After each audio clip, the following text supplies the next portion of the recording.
Do me a favor. John Nutter is my guest today. His website is lone-wolf-solar.com. And John, just repeat that for me. And we're starting this the second segment here of recording. Okay. Yahweh. In the beginning, Yahweh made a covenant with Israelites. They're not Jews. They're not Zionists. They're not the black. They're not white. They're not Arab. They're not any culture. All they are people who are champions for Yahweh. They obey His law. Now, ever since the beginning of time, we have had an adversary called the opposer. The opposer in Hebrew is called Satan. So, this opposer has always tried to have control. Now, they got their start as a viable force 2,600 years ago. That's back in BC.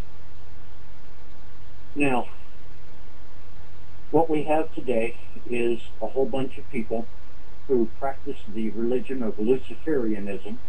They believe the God of the Old Testament, Yahweh, is the bad guy, and Lucifer, the Brightbearer of Light, is the good guy. But I beg to differ. Now I've got to tell you, that's almost the view that I've come to ascertain. That somewhere in there's somebody pretending to be God that the Jews of today are following. And that's Satan, but that doesn't, as far as the bearer of light could have been Jesus. That's the way Jesus was referred to too. So, well, please elucidate that on a little bit for me. All right. The opposer, called Satan, is the guy who thinks it's okay for 80-year-old men to butt-fuck 6-year-old boys. And excuse me for being blatant. Okay. But everybody can understand that one. Yes. That's molesting a child. Yes. That is rude. That's rotten. But that is what the opposer, Satan, pushes. I mean, he's the author of all the sexual immorality we have today. He's the one who brought in the homosexuals and said it's okay for a guy to wear high heels and a dress and prance down the aisle of your local Baptist church, and they have to accept it. They're not allowed to practice their own religion. You're talking about basically you're talking about Hollywood. You're talking about television. They're programming us for that. They want to weaken the males. That's part of the whole communist plan. But and a lot, Marx and Lenin were Jewish, so I don't, somewhere there's a connection there, and well, that's what I try to do every day. They're not Jewish. Jewish is from the tribe of Judah. That would be Germans today, wouldn't it? Didn't they most of the tribe of Judah go to Germany across the Caucasus Mountains? I doubt it. Okay. I really do. Germans claim to be of the Aryan persuasion. Aryan is Assyrian.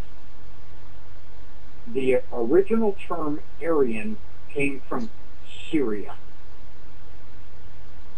But Hitler himself practiced the occult. I mean, shoot, he had 4 girlfriends. 3 of them committed suicide. Hell of a record with women. But we have always had the opposer, ever since the Garden of Eden, if that ever existed. But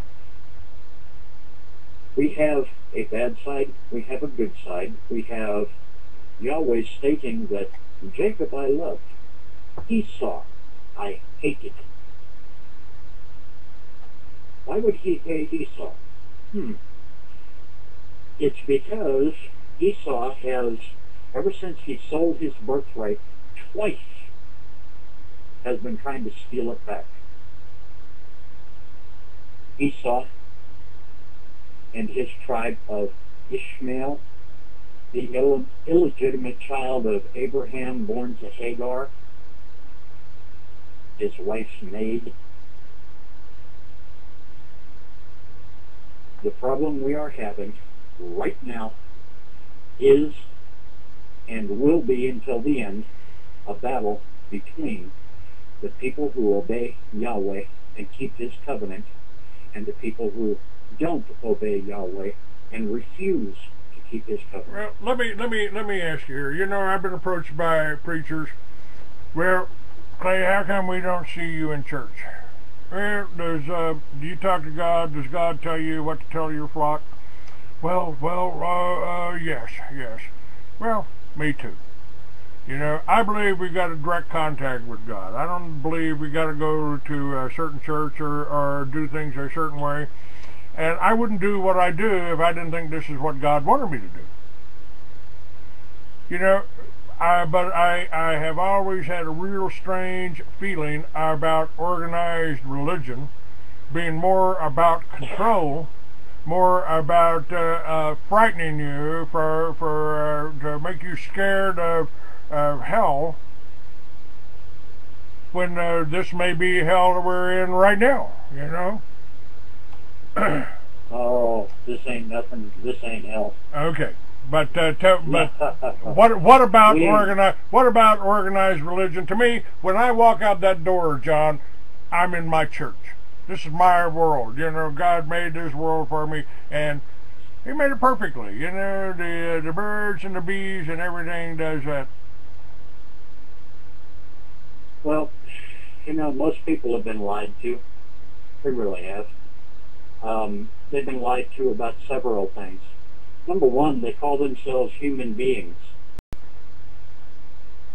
Originally, it was a human and a being. A being is the soul.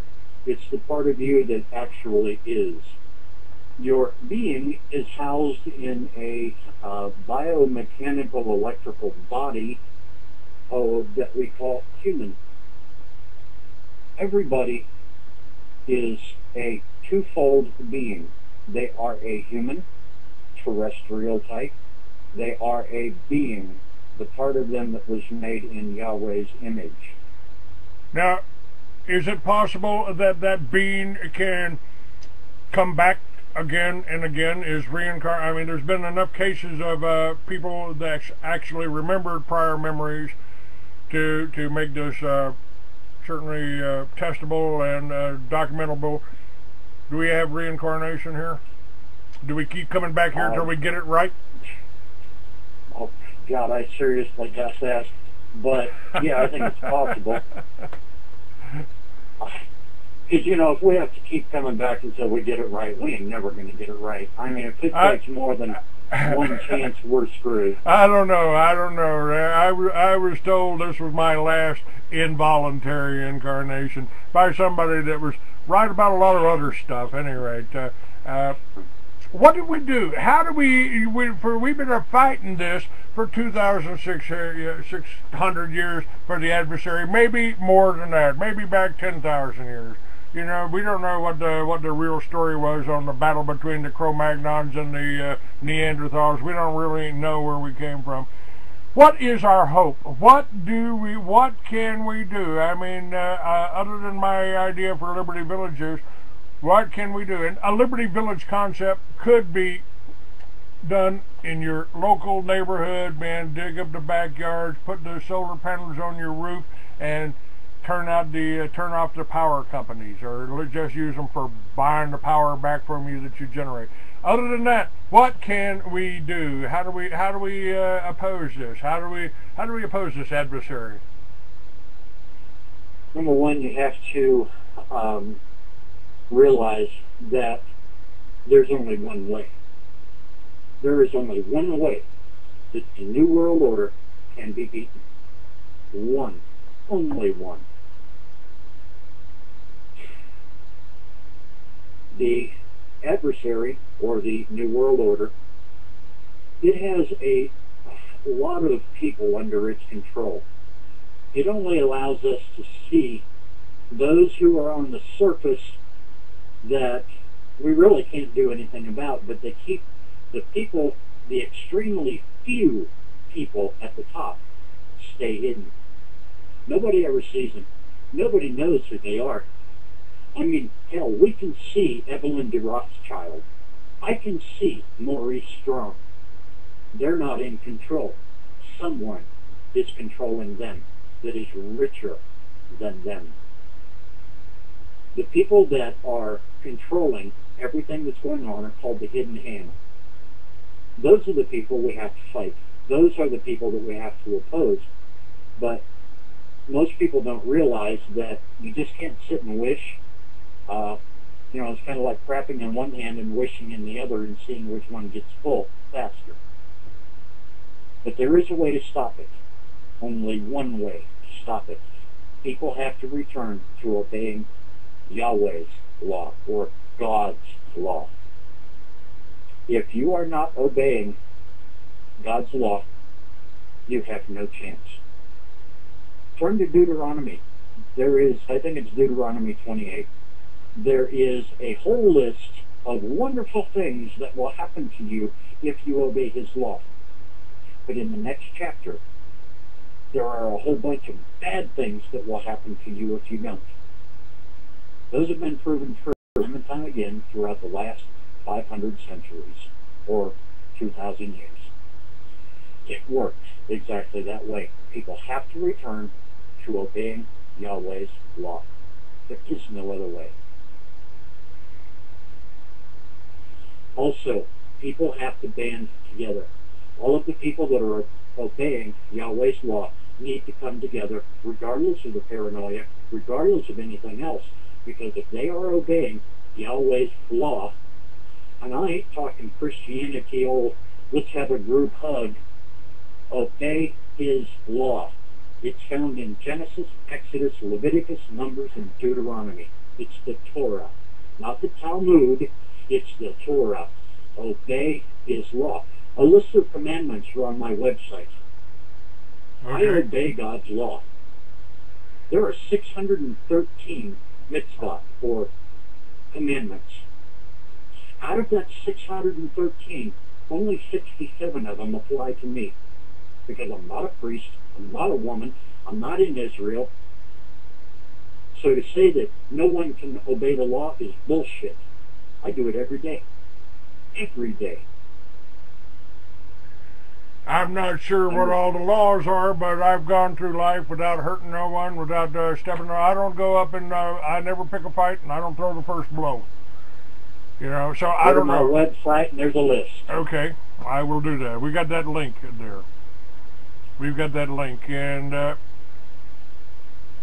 about this about this gangstalking, there is.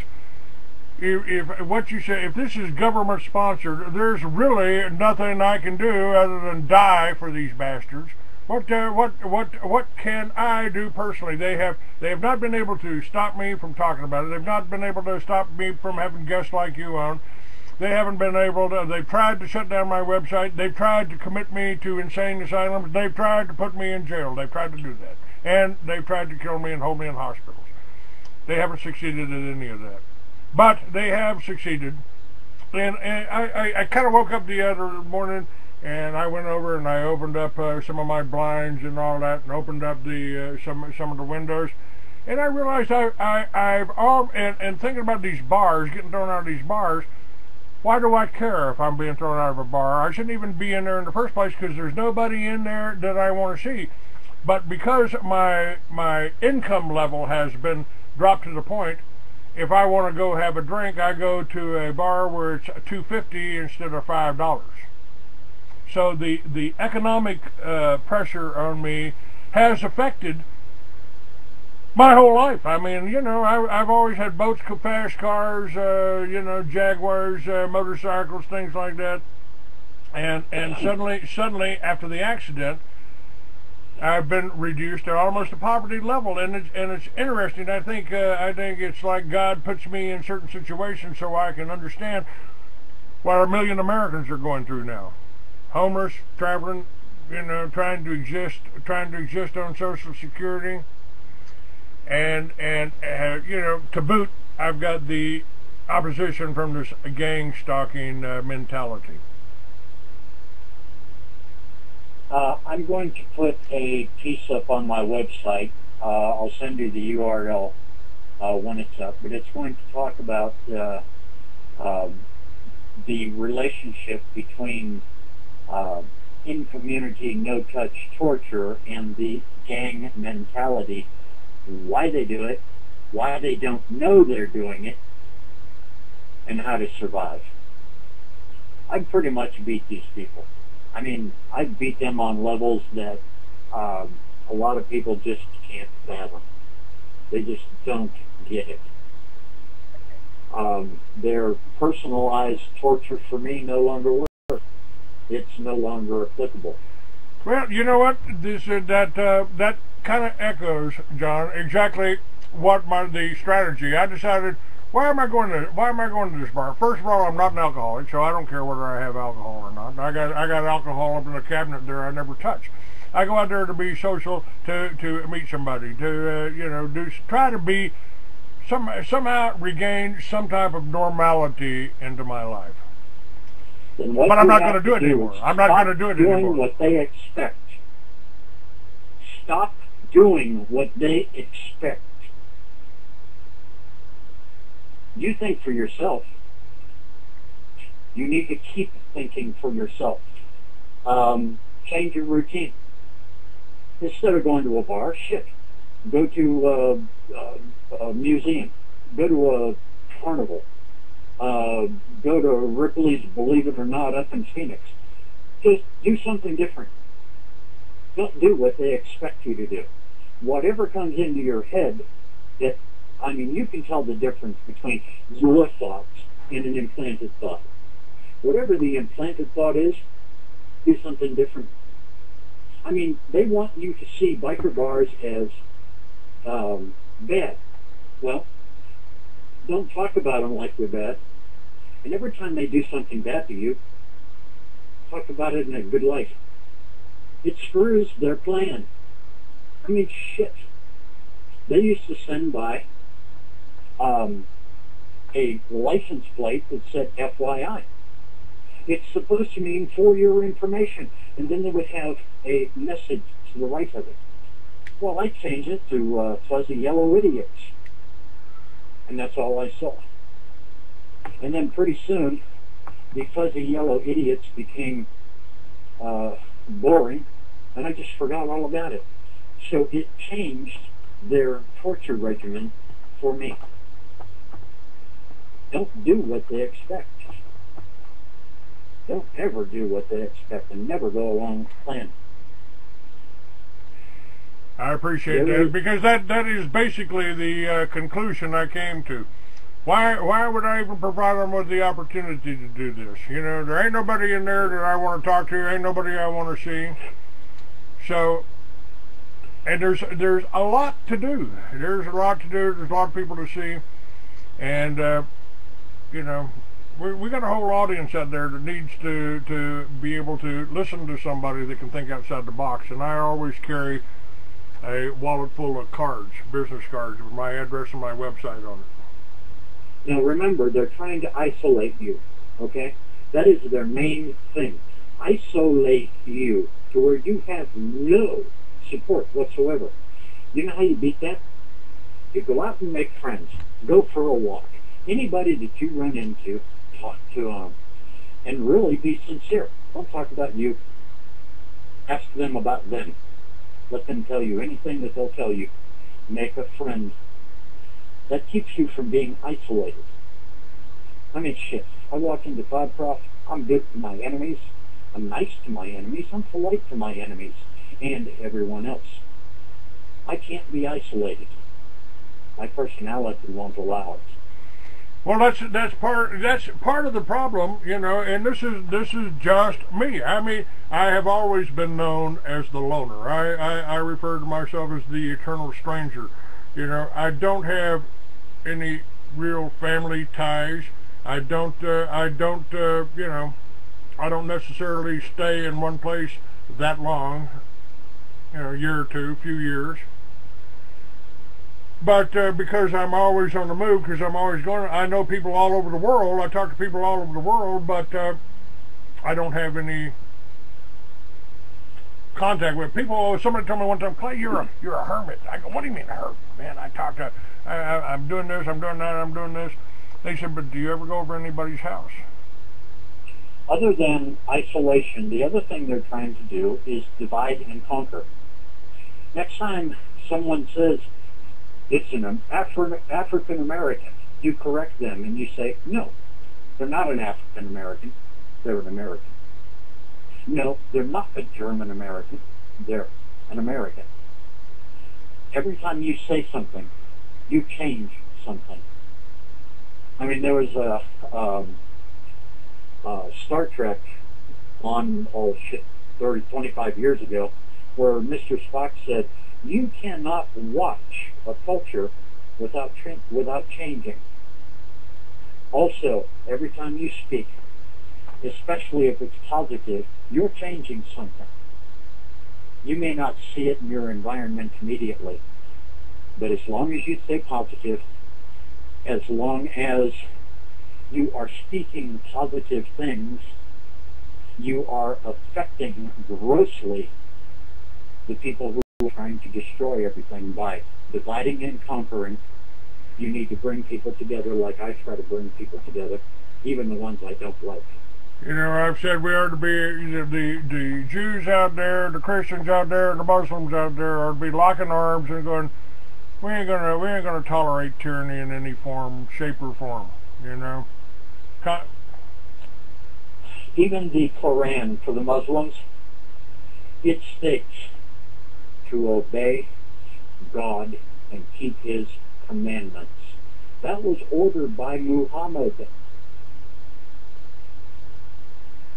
Well, in the beginning, there was no division between the Muslims and the Christians. The Christians in Ethiopia, the Christian king, protected the Muslims that Muhammad sent down to there. They did a nice movie about that. I think it's linked on one of my sites somewhere. Both those who practice Judaism, Christianity, and Muslims are all told the same things. Obey the commandments. Even Jesus told people to obey the commandments, but they think that, oh, grace, I don't have to do anything. I can be a child molester and live under grace and I'm doing God's will, which is bullshit, because they're not obeying the commandments. But all of the religions, especially Christianity and Muslims, claim Abraham as the father of their religion. Abraham, Isaac, Jacob. They were all told to obey Yahweh and keep His covenant. So, in order to counteract what these people are doing with this in-community, no-touch torture, is you have to fight against it, really. If you're not fighting against it, then by your silence, you're allowing it. So, you overcome the divide and conquer. Start bringing people together. You don't let them isolate you. Go out and make friends. I used to be a loner too, but I'm not a loner anymore. I go out and I make friends. And don't ever do what they expect you to do. Do something entirely different. If all the signs point to the right, go straight. If all the signs are pointing straight ahead, turn right or left. Don't ever do what they expect you to do. Well, I've always operated under the proposition that every phone I use is tapped and all of my, everybody in the four-wheeler is trying to kill me, so it's just an expansion of that. And It's I really appreciate the advice, John, and you know, now the problem, the other problem that we got in trying to put anything together is it's like nobody wants to work with each other. Where you know, you think Jews are human, you know, well, you think you like Muslims, well, you know. So how do we get people? How can I think we all ought to be just like you said, not black, not Christian, Americans, free Americans, you know. And if it's good for me, if I can do anything I want without going to jail for violating some kind of a little some little rule somewhere. I do anything I want. I go to town whenever I want. I go buy whatever I want.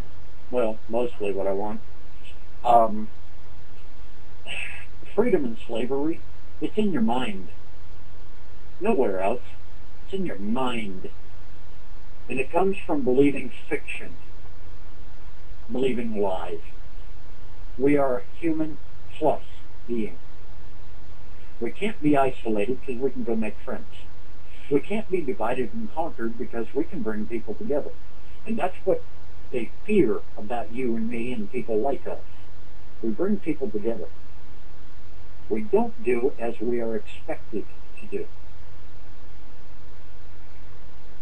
Well, if that's their fear, that's exactly what I'm going to do. That's you're right. Liberty Villages is about bringing people together. It's about working together in your own neighborhood. It's not about trying to convert you to nothing. It's not about trying to get you to follow any particular religion. You know, it's not. We're talking about doing what God wanted us to do, what God's told us to do. He told us, and the Bible tells us to come out of her. Isn't that what they're talking about? Aren't we facing here? There's 2,500-year-old beast. Come out from among her and be ye separate. All right. John Nutter, thank you for being on my show. Go to freeamerican.com. We'll have this posted. Tell people about this. I've got 3 segments that'll be posted on there. It'll go up on YouTube. Tell some people about this show. Order some books. Make a donation. Come on, let's get involved, folks. Do it together. Our recording has been completed. All right. Thank you, John. You're welcome. Wait a minute. Hold on just a second. Hold on just a second. Let me see something here. If let's see if we got any callers here. We're just about, let me cut off these other things, but hold on just a second here. Where are we here? Still got that one to record, and, oh yeah, okay, here we go. Let me see. Discover what's really going on in the news that mainstream media won't tell you. Are you frustrated with your elected politicians? Get the news behind the news at truthradio.com. At Truth Radio, you can listen live or listen to a large selection of archived programs on demand. Listen when you want to. Truthradio.com. The truth is out there. All you have to do is open your mind. All right, we're out of here. John, thank you. In the rush of news, but all right. Sorry about that.